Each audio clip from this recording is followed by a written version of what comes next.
Hey guys, Josh here with Overland AZ. It has been way too long since we've uploaded a new video. So we're going to start today with a project on our 2006 Land Rover LR3. We've owned this vehicle for several years and Abby has been using this as a daily driver. But now we're going to start building it up so that we can take this out in addition or as an alternative to our Jeep Wrangler. When we have family come to visit, this is really our family hauler. It fits way more people than the Jeep, and it's also way more comfortable. So the first thing we're going to be doing today is installing our communications, which is a Midland MXT275 GMRS radio. Midland was kind enough to send this to us, so thank you, Midland. This is not our first Midland radio. We're also running the 40-watt MXT400 and our Jeep Wrangler, and very happy with that. All the controls are on the speaker mic, and you can actually hide the body of the radio. So this is going to be a really stealth install, and it's going to be really discreet in this vehicle, which I'm super excited about. So we're going to get this installed today. I'm going to show you how we set it up, and hopefully this helps you out if you're looking for similar communications for your vehicle.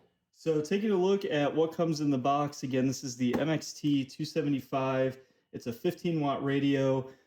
You get the main brain of the radio here. This is really, really compact.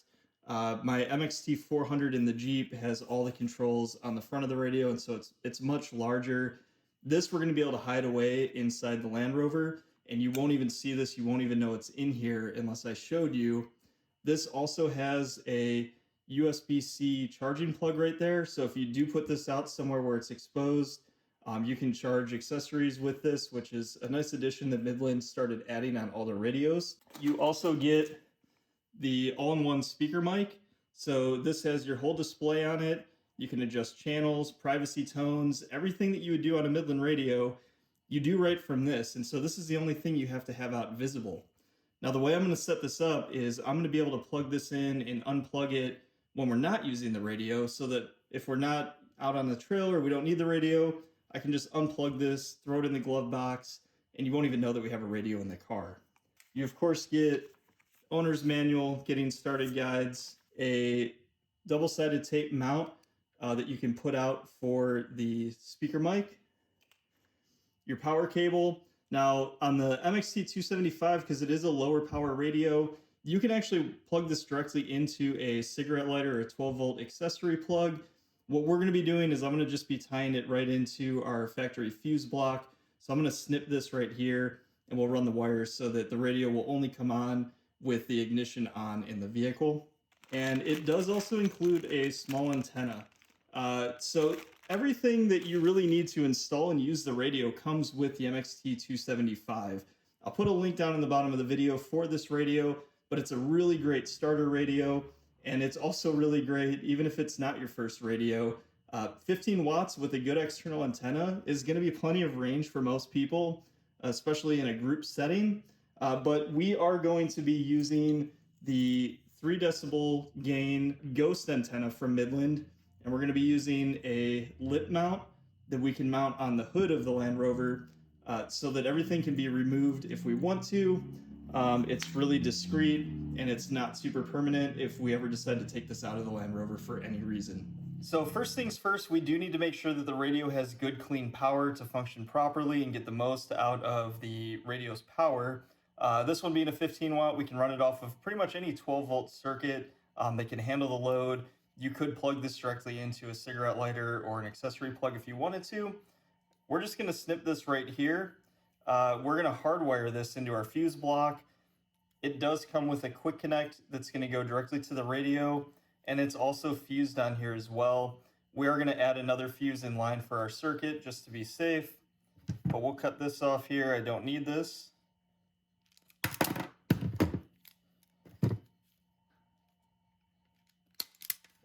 And we can splice our wires so we get started. Now, the positive end here is going to go directly into basically an add a fuse to make the wiring really simple. The ground, we're just going to put a connector on here.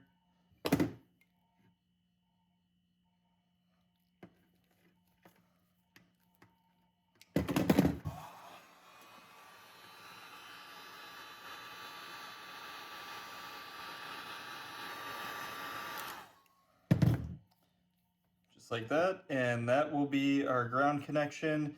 And now we'll head over to the Land Rover and get this wired up.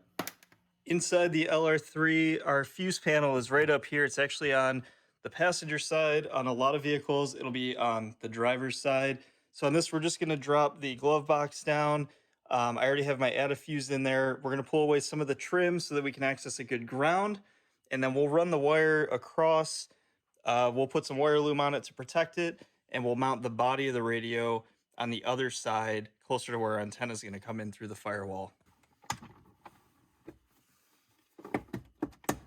Now you can see in here, we already have our add fuse in place.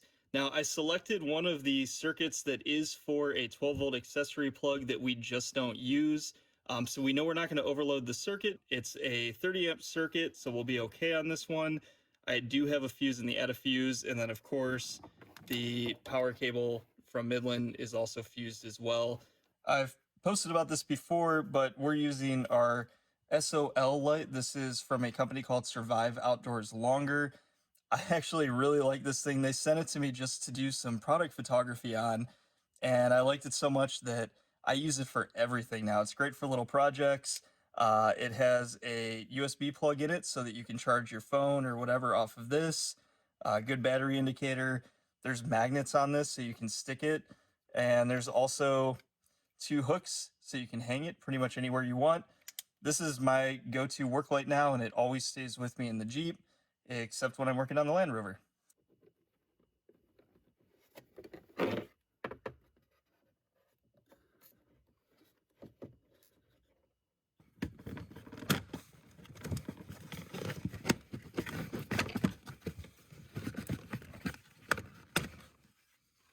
So now that we're down in here, we can see we have a couple factory ground locations. So we're just gonna ground our circuit right here, and then we'll run the wire across over to the driver's side. Now, good clean power is really, really important when it comes to setting up, especially a radio, but any 12-volt accessories that you have. So I do recommend using a voltmeter. You can pick up one real cheap on Amazon, or even go to Harbor Freight and get one. But this is gonna let you test your circuits, make sure that everything's working. I've already checked this one. I know that it only comes on with the ignition. And again, we're wiring into a circuit that is designed for 12-volt accessories that we don't use otherwise. So we know this is gonna work out really well. Back under here, you can see there's some factory wiring that runs across basically up against the firewall and cuts over to the driver's side. So we're just gonna follow this along with that same wiring and probably use some zip ties just to keep it tied up there. The one thing you want to watch when you're under here is your heater core lines are right there, and you're going to have that on any vehicle with heat. Those do get very, very hot when the vehicle is running because you have coolant flowing through those. You can see there is a wire that's right here, but it's insulated and protected. You don't want to have anything touching directly on that because of how hot that gets. So we'll get this ran, and then we'll shoot over to the other side here in a moment.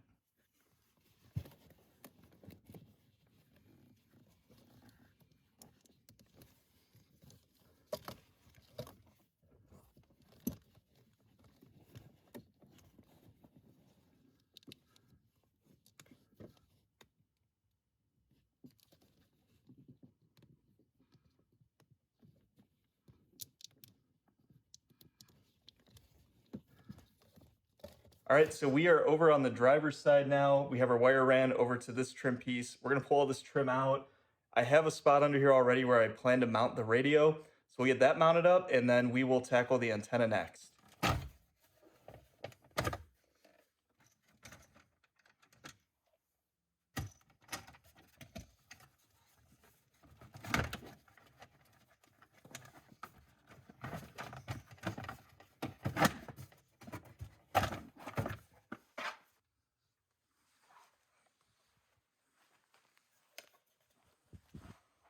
On the body of the radio, we have a mounting bracket that slides off real easily.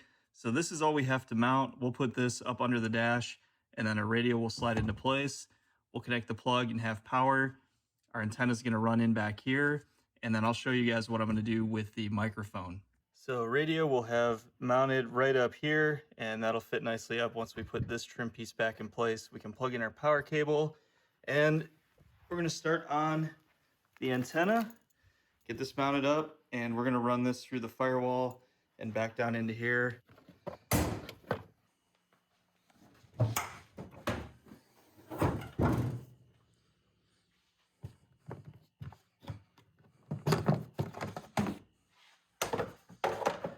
So I've already found a grommet that goes right in through the firewall there that doesn't have anything going through it right now. So we'll go back inside, we'll pull that grommet out, and we'll get our antenna line fed through there. I had to cut a little access spot here to get to it, but if you have an LR3, just above where the main wiring harness comes through, there's another grommet right here that you can use.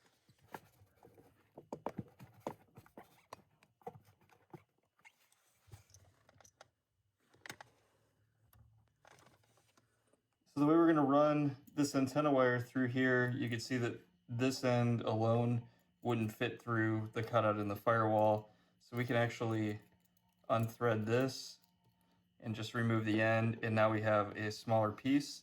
And then with our grommet, what I like to do with these, I do want to protect the wire, so I want to keep this in there, is I'll just take a razor blade and basically cut a plus sign in this, and that'll give us space that we can get the wire through, and it'll still seal up pretty well on this.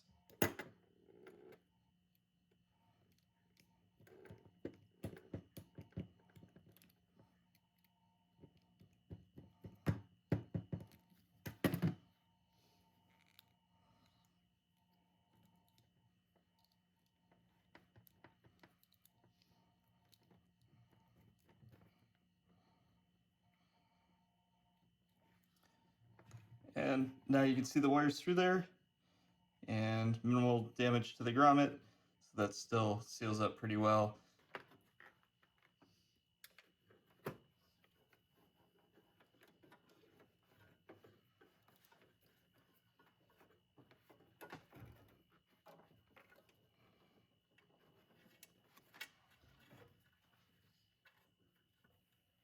Back inside the vehicle now, under the driver's side, we have the antenna cable through the opening that we made. We can pull a little bit through, and then I'll put my grommet back on here, and then that way we can seal the grommet back up and have this watertight again. We'll put our end back on here, and we'll get this installed on the back of the radio. So here you can see our antenna cable pulled through, and grommet is back in place. Back outside the vehicle, we're gonna pull the rest of this spare wire up into this area here. We'll bundle it up real neat. This area is pretty well sealed up, so the only real elements it's gonna have is just heat more than anything. But we'll get the wire protected in here nicely, and then the actual antenna, we're just gonna mount on the back of the hood here. All right, now before we finalize and tie everything up here, I'm gonna lower the hood back down. We're gonna mount the antenna in place and kind of neatly run our wire, and we'll just zip tie it to this harness that comes down already. And then that way we make sure we have enough cable up in this area so that we're not stressing out the wire. So here's our antenna and the mount. Now this is just a standard NMO mount and NMO antenna. So you can use their 6 decibel antenna, or if there's another antenna that you prefer. But again, for this, we're really going for just kind of a stealth clean look. So we're gonna get this mounted, I think probably right there is gonna be the most discreet. Ideally, it would be better if we could go up higher, and I'm probably gonna be adding a roof rack on this. So we may at some point move this and go up on the roof rack if that happens. But for right now, this is real clean and out of the way. And so we'll get this tightened down here, and we'll run our wire and finish up the antenna.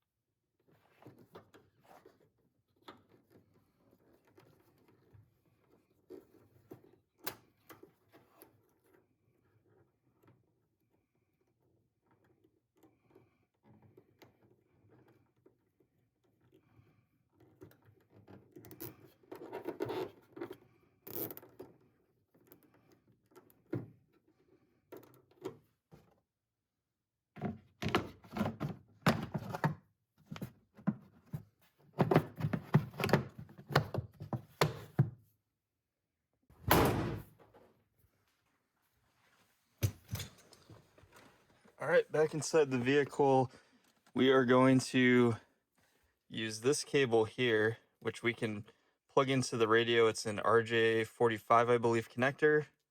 And then on this end, it's just a plug that we can mount anywhere we'd like. So we're going to remove all this trim here, and we're actually going to cut just a very small space right here for that plug, and we'll be able to plug in the speaker mic right here. And when we're not using the radio, we can unplug it, throw it in the glove box, and you won't even know there's a radio in here.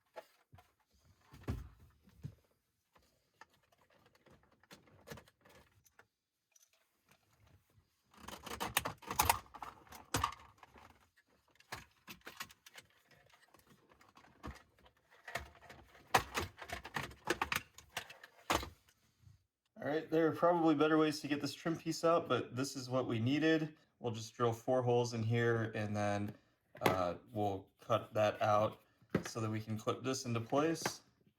And then we will do the same thing on here. We'll cut probably just a slightly larger hole. Okay, so I went ahead and measured out what I need to cut out for this to fit into place here. And I taped this off, and I just used a little scribe basically to pop some marks in here for my drill. And we're just gonna use a small drill bit and run this through, and then we'll get my Dremel and we'll cut this out so that we have a clean opening, and we'll seat this into place.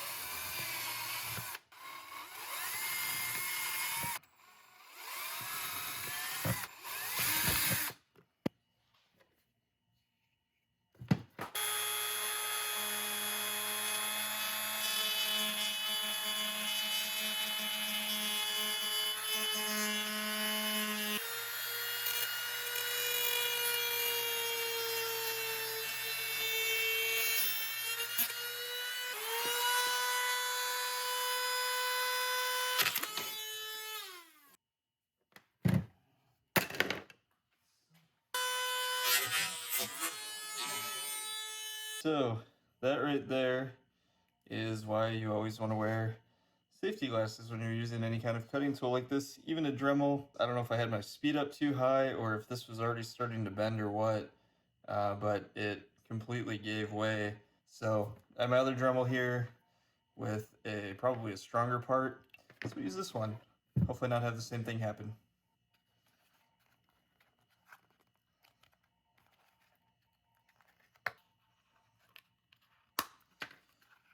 Okay, so there's that. We'll get a file and just kind of clean this up a little bit and make sure we have a snug fit on our plug.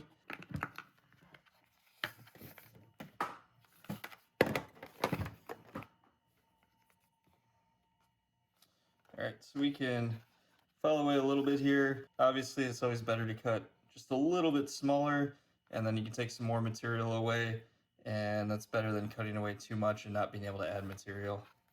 Got a little bit more cleaned away on here, and we should be able to get that locked into place. Perfect. So this is where our speaker mic's gonna plug into down on the dash, and the only thing I have left to do here is kind of match up the opening for this with this trim piece here.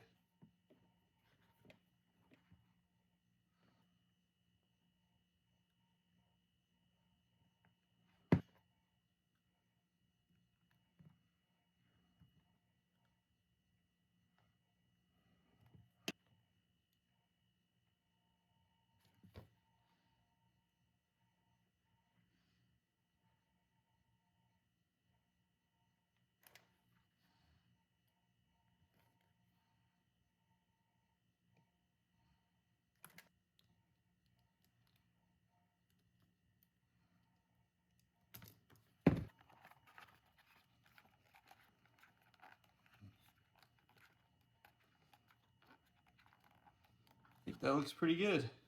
Clean this up a little bit, and we'll go ahead and get this installed back in the Land Rover. Right, so back in here, we'll take this trim piece we just got set up. We will run this wire down through the center console here, and then out to where our radios get to mount up under the trim there.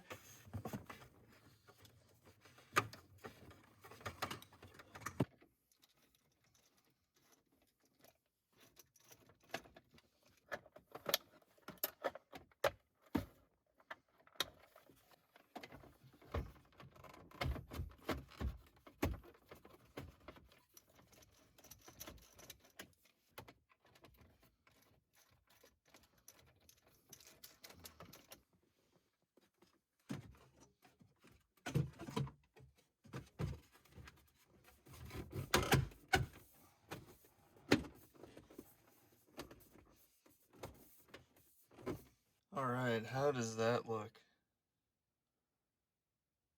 I'm really happy with that. So that's going to be our plug for our speaker mic. And when we're not using the radio, we'll just unclip it. We can throw it in the glove box. And when we are out on the trail and we want to use it, I'll probably put a mount right up here for it. Still have to figure that out, but no rush on that. All right, we have everything back in place. Let's go ahead and just check to make sure everything's working. Speaker mic right here. Plug in the microphone, and on this one, your power button's right on top. We'll hold that down, and we do have power. Let's pull this off. And let's just check a weather channel so we can pick something up. 4 at Tucson, 56 at Yuma, 42 at Nogales, into 38 at Sierra Vista. Observations for Southern California. Skies ranged from clear to partly cloudy. Seems like this is going to work really well. Well, guys, it has been a really long night in the garage. I'm going to go in and get some sleep. I am super happy with how this turned out. It is just as discreet as I wanted it to be, and I think the installation looks really professional. If you guys have any questions on the radio or any of the products used, I will link everything in the description below. Feel free to leave comments or questions if you have any. Hope you guys enjoyed the video. We'll see you on the trail.